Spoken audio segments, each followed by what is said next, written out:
Hallelujah, price the lord. ದೇವರ ಪರಿಶುದ್ಧ ನಾಮಕ್ಕೆ ಸ್ತೋತ್ರವಾಗಲಿ. ರಾತ್ರಿ ವೇಳೆಯಲ್ಲಿ ಮತ್ತೊಂದು ಆವರ್ತಿ ನಮ್ಮನ್ನೆಲ್ಲ ಕರ್ತನ ಕರಗಳಲ್ಲಿ ಒಪ್ಪಿಸಿಕೊಟ್ಟು ಚಿಕ್ಕ ಪ್ರಾರ್ಥನೆ ಮಾಡಿ ಒಂದು ವಾಕ್ಯ ಭಾಗವನ್ನು ತೆಗೆದುಕೊಳ್ಳೋಣ. ಪ್ರೀತಿ ಸ್ವರೂಪನಾದ ದೇವರೇ, ರಾಜಾದಿರಾಜನೇ, ಯೇಸು ಸ್ವಾಮಿ, ನಿಮಗೆ ಸ್ತೋತ್ರಪ್ಪ ಕರ್ತನೆ. ಈ ರಾತ್ರಿ ವೇಳೆಯಲ್ಲಿ ಕರ್ತನೆ ನಮ್ಮೊಂದಿಗೆ ನೀ ಇರುವುದಕ್ಕಾಗಿ ಸ್ತೋತ್ರಪ್ಪ. ಈ ವಾಕ್ಯದೊಂದಿಗೆ ಸ್ವಾಮಿ ಈ ಮಾತನಾಡು ಪವಿತ್ರಾತ್ಮರೇ ನಮ್ಮ ಸಂಗಡ ಇದ್ದು ಎಲ್ಲಾ ವಿಷಯಗಳಲ್ಲೂ ಸ್ವಾಮಿ ನೀವು ಜೊತೆಗಾರನಾಗಿದ್ದು ನಡೆಸಬೇಕಾಗಿ ಪ್ರಾರ್ಥನೆ ಮಾಡಿಕೊಳ್ಳುತ್ತೇನೆ ತಂದೆ. ಧರ್ಮೋಪದೇಶ ಕಾಂಡ 8ನೇ ಅಧ್ಯಾಯ, ಅದರಲ್ಲಿ ಮೊದಲನೇ ವಚನವನ್ನು ನಾವು ಧ್ಯಾನ ಮಾಡುವಾಗ ದೇವರಾತ್ಮನು ನುಡಿಸುವಂತ ಮಾತನ್ನು ನಾವು ಇವತ್ತು ಕಲಿಯೋಣ. ಹಲ್ಲೆಲೂಯಾ. ನಾನು ಈಗ ನಿಮಗೆ ಬೋಧಿಸುವ ಧರ್ಮ ಉಪದೇಶವನ್ನೆಲ್ಲ ನೀವು ಅನುಸರಿಸಬೇಕು. ಹಲ್ಲೆಲೂಯಾ. ಇಲ್ಲಿ ದೇವರು ಇಸ್ರಾಯೇಲರಿಗೆ ಹೇಳುವಂತ ಒಂದು ಮಾತಾಗಿದೆ. ಏನಂದ್ರೆ, ನಾನು ಈಗ ನಿಮಗೆ ಬೋಧಿಸುವ ಧರ್ಮ ಉಪದೇಶವನ್ನಲ್ಲ. ಯಾವ ಉಪದೇಶ? ಧರ್ಮ ಉಪದೇಶ. ಹಲ್ಲೆಲೂಯಾ. ಇವತ್ತು ಧರ್ಮ ಉಪದೇಶವನ್ನು ಆಲಯದಲ್ಲಿ ನಾವು ಸೇವಕರ ಮುಖಾಂತರ ನಾವು ಅದನ್ನ ಧ್ಯಾನಿಸಿ ಕೇಳುವಾಗ ನಮ್ಮ ಜೀವನದಲ್ಲಿ ಬದಲಾವಣೆಗಳು ಕಂಡು ಬರ್ತದೆ. ಹಲ್ಲೆಲೂಯಾ. ಕೇಳಿದ ಮಾತ್ರಕ್ಕೆ ಅಲ್ಲ, ಈ ಧರ್ಮ ಉಪದೇಶಗಳನ್ನೆಲ್ಲ ನಾನು ನಿನಗೆ ಹೇಳಿಕೊಡ್ತಾ ಇದ್ದೀನಿ, ನೀನ್ ಕೇಳಿ ನಡಿ. ಆ ದಿನಗಳಲ್ಲಿ ದೇವರು ಹಾಗೆ ಹೇಳಿದ್ದಾರೆ. ಈ ಕಾಲಘಟ್ಟದಲ್ಲಿ ಸೇವಕರು ಸೇವೆಯ ಮುಖಾಂತರ ದೇವರಾತ್ಮನು ಪ್ರೇರೇಪಣೆಯಿಂದ ಈ ಶುಭ ಸಂದೇಶಗಳನ್ನ ಸಾರುವಾಗ ಅಲಕ್ಷ್ಯವಾಗಿ ಯಾರು ಕೂರಬಾರದು, ಅಲಕ್ಷ್ಯವಾಗಿ ತೆಗೆದುಕೊಳ್ಳಬಾರದು. ಈ ವಾಕ್ಯ ನಾನು ಮನೆಯಲ್ಲಿ ಕೇಳಿದ್ದೆ, ನಾನು ಮನೆಯಲ್ಲಿ ಓದಿದ್ದೆ, ಟಿವಿ ಮುಖಾಂತರ ಕೇಳಿದ್ದೆ. ನೀನು ಎಲ್ಲ ಕೇಳಿದ್ದೆ ಸರಿ, ಆದ್ರೆ ಅದನ್ನ ನೀನು ಅನುಸರಣೆ ಮಾಡ್ತಾ ಇದೀಯಾ ಅನ್ನೋದು ಭಾರಿ ಮುಖ್ಯವಾಗಿದೆ ಪ್ರಿಯನಾದ ದೇವರ ಮಕ್ಕಳೇ. ಹಲ್ಲೆಲೂಯಾ. ಯಾವಾಗ ನಾವು ನಮ್ಮ ಒಳಗಡೆ ತೆಗೆದುಕೊಂಡು ನಾವು ಇದನ್ನ ಧ್ಯಾನಿಸಿ ಪ್ರಾರ್ಥನೆ ಮಾಡಿ ನಾವು ಈ ಭೂಮಿ ಮೇಲೆ ಇದನ್ನ ಪ್ರಯೋಗ ಅಂದ್ರೆ ನಾವು ನಡೆದು ತೋರಿಸ್ಬೇಕಿಲ್ಲಿ, ಮಾಧುರಿಯನ್ನ ತೋರಿಸ್ಬೇಕು. ಹೌದು ಸ್ವಾಮಿ, ನೀನು ಈ ವಾಕ್ಯ ಉಪದೇಶ ಹೇಳುವಾಗ ಇದನ್ನ ನೀನ್ ನಮಗೆ ತೋರಿಸ್ಕೊಡುವಾಗ ನಾವು ಇದನ್ನ ಧ್ಯಾನ ಮಾಡ್ಕೊಂಡು ನಡಿಬೇಕು ಸ್ವಾಮಿ. ಈಗ ದೇವ್ರು ಹೇಳ್ತಾರೆ, ನೋಡಪ್ಪ ಸುಳ್ಳು ಹೇಳ್ಬೇಡ ನೀನು. ಆಯ್ತು ಸ್ವಾಮಿ. ನೀನು ಮೋಸ ಮಾಡಬೇಡ. ಆಯ್ತು ದೇವರೇ, ಮೋಸ.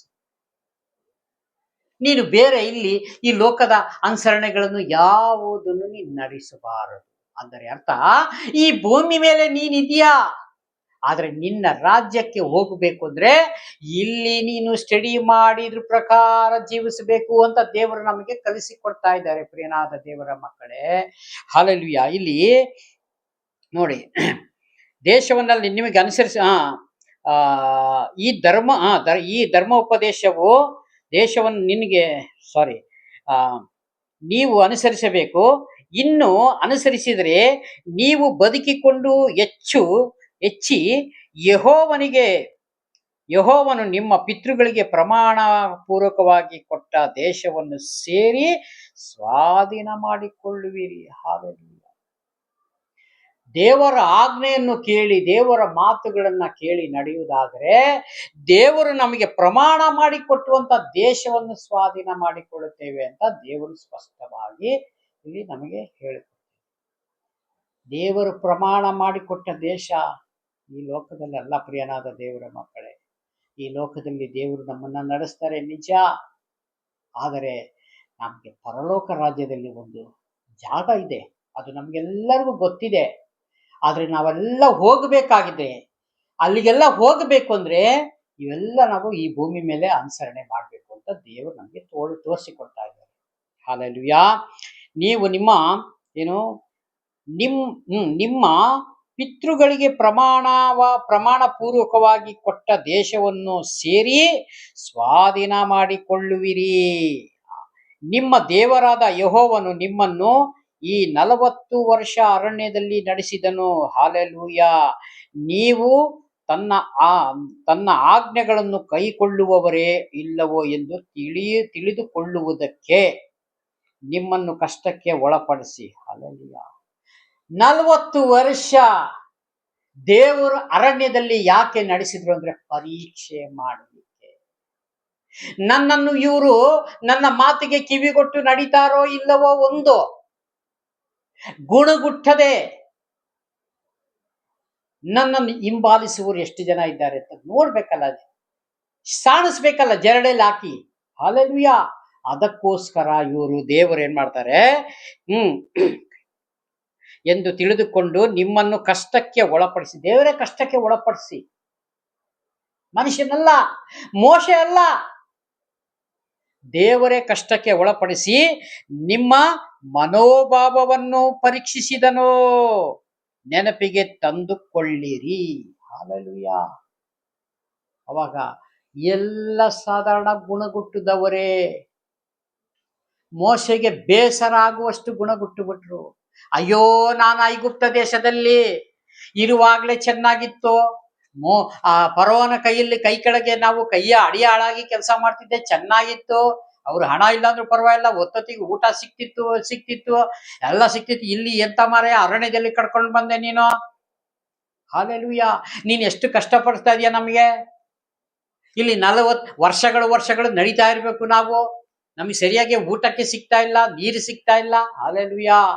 ಇವೆಲ್ಲ ಅಲ್ಲಿ ಆ 40 ವರ್ಷದಲ್ಲಿ ಇವರೆಲ್ಲ ಗುಣಗುಟ್ಟಿದ್ರು ಅಂತ ದೇವರ ವಾಕ್ಯ ಹೇಳ್ತದೆ. ಹಲ್ಲೆಲೂಯಾ.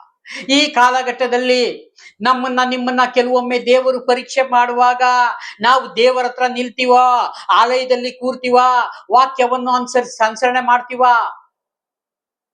ಸುಖ ಇದ್ದರೆ ವಾಕ್ಯ, ಸುಖ ಇದ್ದರೆ ಆಲಯ, ಸಂತೋಷ ಇದ್ದರೆ ಆಲಯದಲ್ಲಿ ಕೂತ್ಕೊಳ್ತೀವಿ, ವಾಕ್ಯ ಕೇಳ್ತೀವಿ, ಎಲ್ಲ ಮಾಡ್ತೀವಿ. ಪರೀಕ್ಷೆಗೆ ಒಳಪಡಿಸಿರೋದು ನಮ್ಗೆ ಗೊತ್ತಾಗುವುದಿಲ್ಲ. ಏನೋ ಒಂದು ಕಷ್ಟ ಬಂತು, ಒಂದು ನೋವು ಬಂತು, ಒಂದು ಸಮಸ್ಯೆ ಬಂತು, ಅವಾಗ ಚರ್ಚಿಗೆ ಹೋಗೋದು ಬಿಡ್ತೀವಿ.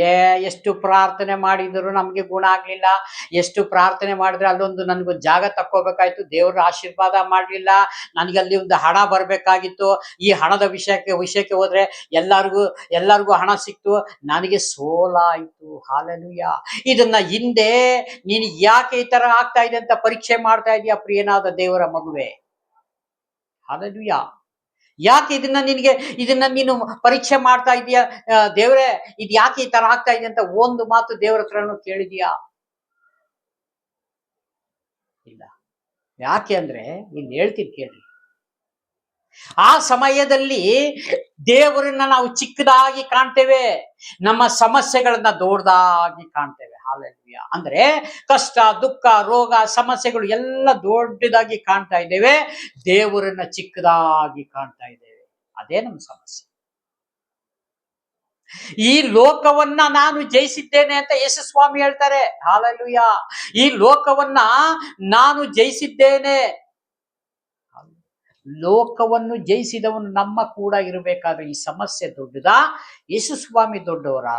ನಮ್ಮನ್ನ ನಾವು ಚೆನ್ನಾಗಿ ಪರೀಕ್ಷೆ ಮಾಡಿ ತಿಳಿದುಕೊಳ್ಬೇಕು. ಹಲ್ಲೆಲೂಯಾ. ಯಾವತ್ತೂ ದೇವರು ಸಹಾಯ ಮಾಡಕ್ಕಾಗೋದಿಲ್ಲ ಅಂತ ಎಲ್ಲೂ ಹೇಳಲಿಲ್ಲ.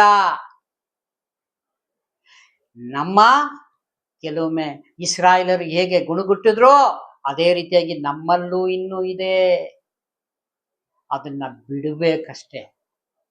ಅದನ್ನ ಬಿಟ್ಟು ದೇವರೇ ನನ್ನ ಪ್ರಾಣ ಹೋದರೂ ಪರವಾಗಿಲ್ಲ ಸ್ವಾಮಿ, ನೀನೇ ನನ್ನ ಒಡೆಯನು, ನೀನೇ ನನ್ನ ಯಜಮಾನನು, ನನಗೆ ಏನೇನು ಕೊಟ್ಟಿದ್ದು ಅದೆಲ್ಲ ಹೋದರೂ ಪರವಾಗಿಲ್ಲ ಸ್ವಾಮಿ, ನಿನ್ನನ್ನೇ ನಾನು ಆದುಕೊಳ್ತೀನಿ ಅಂತ ನಾವು ಯಾವಾಗ ನಂಬಿಕೆಯಿಂದ ಪ್ರಾರ್ಥನೆ ಮಾಡ್ತೀವೋ, ನಂಬಿಕೆಯಿಂದ ದೇವರ ಹತ್ರ ಮಾತನಾಡ್ತೀವೋ, ಅವಾಗ ದೇವರು ಹೇಳ್ತಾರೆ, ಬಲ ನಂಬಿಗಸ್ತನಾದ ಆಳು. ಹಲ್ಲೆಲೂಯಾ. ಅಲ್ವಾ? ಬಲ ನಂಬಿಗಸ್ತನಾದ ಆಳು, ನಿನ್ನನ್ನು ಮೆಚ್ಚಿದ್ದೇನೆ. ಇಲ್ಲ, ದೇವರಾತ್ಮನ ನುಡಿಗಳು ಇದೆಯಲ್ಲ, ಸುಮ್ಮನೆ ನಾವು ತಿಳ್ಕೋಬಾರ್ದು ಪ್ರಿಯನಾದ ದೇವರ ಮಗುವೆ. ಸದಾ ಕಾಲ ಈ ವಾಕ್ಯದೊಂದಿಗೆ ಧೈರ್ಯವನ್ನು ಕೊಡುತ್ತಾ ಇದ್ದಾರೆ. ಈ ಲೋಕ ಅಂತ್ಯ ಕಾಲದಲ್ಲಿ ಇದೆ, ನನ್ನ ಬರೋಣ ಸಮೀಪದಲ್ಲಿದೆ, ನಾನು ಬರುವಾಗ ನೀವು ಎಷ್ಟು ಜನ ಬರ್ತೀರಿ? ಅವಾಗ ಎಷ್ಟು ಜನ ರೆಡಿ ಆಗಿದ್ದೇವೆ ಪ್ರಿಯನಾದ ದೇವರ ಮಗುವೆ? ನಾನು 20 ವರ್ಷ ಸರ್ವೀಸು, 30 ವರ್ಷ ಸರ್ವೀಸು, 50 ವರ್ಷ, 40 ವರ್ಷ ಸರ್ವೀಸು, ನನಗೆ ಬೈಬಲ್ ಇಷ್ಟು ಚೆನ್ನಾಗಿ ಗೊತ್ತಿದೆ, ನಾನು ಇಷ್ಟು ಪ್ರಾರ್ಥನೆ ಮಾಡಿದೆ, ಹಲ್ಲೆಲೂಯಾ ಅಂತ ಅನೇಕ ಜನರು ಹೇಳ್ತಾರೆ ಕೆಲವೊಮ್ಮೆ. ಆದ್ರೆ ದೇವರು ಹೇಳ್ತಾರೆ, ನಾನು ಬರುವಾಗ ಯಾರು ಸಿದ್ಧರಾಗಿದ್ದೀರಿ? ನಿನ್ನ ಸರ್ವಿಸು ನನಗೆ ಬೇಡ. ನಿನ್ನ ಸರ್ವಿಸ್ ಏನಿದ್ದರೂ ಸರ್ಕಾರಿ ಉದ್ಯೋಗದಲ್ಲಿ, ನಿನ್ನ ಸರ್ವಿಸ್ ಮುಗಿದ ಮೇಲೆ ಒಂದು ಶಾಲ್ ಹಾಕಿ ನಿನಗೆ ಕೊಡಬೇಕಾಗಿರೋ ಒಂದು ಹಣವನ್ನು ನಿನ್ನ ಅಕೌಂಟ್ಗೆ ಹಾಕುತ್ತಾರೆ. ಇನ್ನು ಮೇಲೆ ನೀನು ನಿವೃತ್ತಿ ಹೊಂದಿದ್ದೀ ಅಂದರೆ ನಿನ್ನ ಕೆಲಸ ಇಲ್ಲಿಗೆ ಮುಗಿಯಿತು. ಅದು ಸರ್ಕಾರದಲ್ಲಿ ಸರ್ಕಾರ ಸೇವೆಯಲ್ಲಿ ಸರ್ವೀಸು ಪ್ರಿಯನಾದ ದೇವರ ಮಗುವೆ.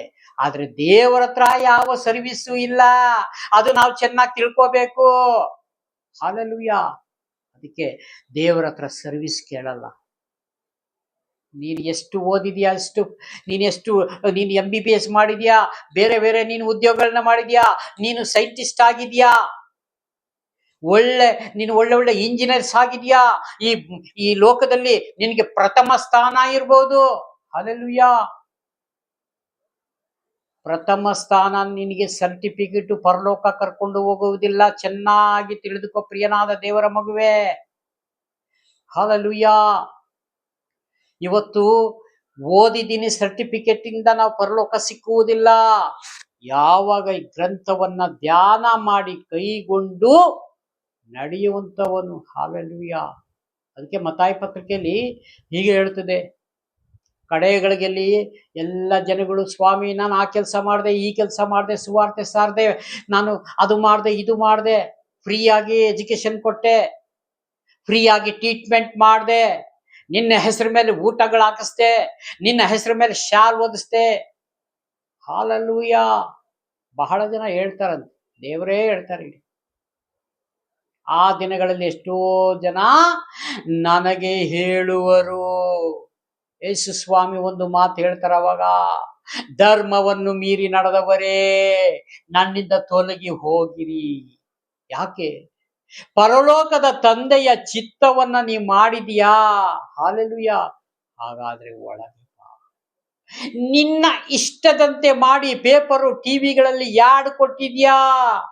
ಹೊರಟೋಗು ದೂರ. ಹಲ್ಲೆಲೂಯಾ. ಟಿವಿ ಮಾಧ್ಯಮಗಳಲ್ಲಿ, ಮೊಬೈಲ್, ಫೇಸ್ಬುಕ್ ನಲ್ಲಿ ಎಲ್ಲ ಅಪ್ಲೋಡ್ ಮಾಡ್ತಾ ಇದೀಯಾ? ಹಲ್ಲೆಲೂಯಾ. ಏನು? ನಾನು ಇಷ್ಟು ದಾನ ಮಾಡಿದೆ, ಇಷ್ಟು ಧರ್ಮಗಳ ಮಾಡಿದೆ, ಆಲಯಕ್ಕೆ ನಾನು ಕಲ್ಲುಗಳನ್ನ ಕೊಡಿಸಿದೆ, ಇಟ್ಟಿಗೆ ಕೊಡಿಸಿದೆ, ಮಣಲು ಕೊಡಿಸಿದೆ. ಎಲ್ಲಿ ತಗೊಂಡೋಗ್ತೀಯ ನೀ ಮಣಲು ಇಟ್ಟಿಗೆನ ಪ್ರಿಯನಾದ ದೇವರ ಮಗುವೆ? ದೇವರು ಹೇಳ್ತಾರೆ, ನಿನ್ನ ಬಲಗೈ ಮಾಡಿದ್ದು ಎಡಗೈಗೆ ತಿಳಿಯದಿರಲಿ. ಹಲ್ಲೆಲೂಯಾ. ಇಲ್ಲಿ ನಾವು ಏನ್ ಮಾಡ್ತಾ ಇದ್ದೇವೆ? ತೋರಿಸ್ತಾ ಇದ್ದೇವೆ. ಇದ್ಯಾವುದು ನಡೆಯಲ್ಲ ಪ್ರಿಯನಾದ ದೇವರ ಮಗುವೆ. ಪ್ರೆಸೆಂಟ್ ಆಗಿ, ತಂದೆ ಯಾವಾಗ ನೀನು ಬಂದರು ಸ್ವಾಮಿ ನಾನು ಸಿದ್ಧನಾಗಿದ್ದೇನಪ್ಪ ಅಂತ ಹತ್ತೂ ಕರೆದು, ನಮ್ಮ ಏನಾದ ಸಣ್ಣ ಪುಟ್ಟ ತಪ್ಪುಗಳು ಇದ್ದರೆ ದೇವರೇ ಅದನ್ನ ಕರ್ತನೆ ನನ್ನ ಕಣ್ಣು ಮುಂದೆ ಸ್ವಾಮಿ ಬರಮಾಡುವುದನ್ನ ನಾನು ಸರಿ ಮಾಡ್ಕೊಳ್ತೇನೆ ಅಪ್ಪ ಅಂತ ಹೇಳಿ ಯಾರು ಕಣ್ಣೀರು ಹಾಕಿ ಮಣ್ಕಾಲಾಕಿ ಕೇಳುತ್ತಾರೋ ಅವರಿಗೆ ನಿಜವಾಗಲೂ ಬಿಡುಗಡೆ ಉಂಟು. ಈ ಕೆಳಗಡೆ ಅನೇಕ ವಾಕ್ಯ ಇದೆ. ದೇವರ ಚಿತ್ತವಾದರೆ ಮತ್ತೊಂದು ದಿವಸ ತೆಗೆದುಕೊಳ್ಳೋಣ, ಕಣ್ಮುಚ್ಚಿ ಪ್ರಾರ್ಥನೆ ಮಾಡಿಕೊಳ್ಳೋಣ. ಕೊಟ್ಟಂತ ವಾಕ್ಯ ಸಂದೇಶಕ್ಕಾಗಿ ಪವಿತ್ರಾತ್ಮರಿಗೆ ವಂದನೆ ಸ್ತೋತ್ರಗಳ ಸಲ್ಲಿಸೋಣ. ಏಕೆಂದ್ರೆ ಕ್ರಿಸ್ತನ ಬರೋಣ ಸಮೀಪವಾಗಿರೋದಕ್ಕೋಸ್ಕರ ದೇವರಾತ್ಮನು ನಮ್ಮನ್ನೆಲ್ಲ ಎಚ್ಚರಿಕೆಯಿಂದ ನಿಮ್ಮನ್ನ ನೀವು ಕಾದು ಕಾಪಾಡಿಕೊಳ್ಳಿರಿ ಹಲ್ಲೆಲೂಯಾ ಹೀಗೆ ತಿಳಿಸಿಕೊಡ್ತಾ ಇದ್ದಾರೆ. ಅದನ್ನ ನಿಮ್ಮ ಮುಂದೆ ಪ್ರಕಟಗಳನ್ನ ಮಾಡುತ್ತಾ ಇದ್ದಾರೆ. ಅದಕ್ಕಾಗಿ ಒಂದು ಚಿಕ್ಕ ಪ್ರಾರ್ಥನೆ ಮಾಡಿ ಮುಕ್ತಾಯ ಮಾಡಿಕೊಳ್ಳೋಣ. ಎಲ್ಲರೂ ಕಣ್ಣು ಮುಚ್ಚಿ ಪ್ರಾರ್ಥನೆ ಮಾಡಿಕೊಳ್ಳೋಣ. ಪ್ರೀತಿ ಸ್ವರೂಪನಾದ ದೇವರೇ, ಕರುಣೆ ಉಳ್ಳ ರಾಜನೇ, ನಿಮಗೆ ಸ್ತೋತ್ರ. ಈ ವಾಕ್ಯದೊಂದಿಗೆ ನೀವು ಮಾತನಾಡಿದಕ್ಕಾಗಿ ಸ್ತೋತ್ರಪ್ಪ. ಯೇಸು ಸ್ವಾಮಿ ನಾಮದಲ್ಲಿ ಕರ್ತನೆ ಈ ವಿಡಿಯೋ ಮುಖಾಂತರ ನೋಡುವಂತ ಪ್ರತಿ ಒಂದು ಕುಟುಂಬಗಳನ್ನ ನೆನೆಸಿ ನಿಮ್ಮ ಕರಗಳಲ್ಲಿ ಒಪ್ಪಿಸಿಕೊಡ್ತಾ ಇದ್ದೇನೆ ದೇವರೇ. ಪರಲೋಕಕ್ಕೆ ಹತ್ತಿರವಾಗಬೇಕು, ಅದಕ್ಕೆ ಹೇಗೆ ಜೀವಿಸಬೇಕು ಎಂಬುದಾಗಿ ಅವರಿಗೆಲ್ಲ ಕಲಿಸಿಕೊಡು ದೇವರ ಆತ್ಮನೇ. ನಿಮಗೆ ಸ್ತೋತ್ರ. ಪ್ರಾರ್ಥನೆ ಕೇಳಿದಕ್ಕಾಗಿ ಸ್ತೋತ್ರ. ಯೇಸು ಸ್ವಾಮಿ ನಾಮದಲ್ಲಿ ಬೇಡಿಕೊಳ್ಳುತ್ತೇನೆ ಜೀವವುಳ್ಳ ಪರಲೋಕದ ತಂದೆ, amen. Praise the Lord. God bless you. ದೇವರೆಲ್ಲರನ್ನೂ ಆಶೀರ್ವದಿಸಲಿ. ಆಮೆನ್.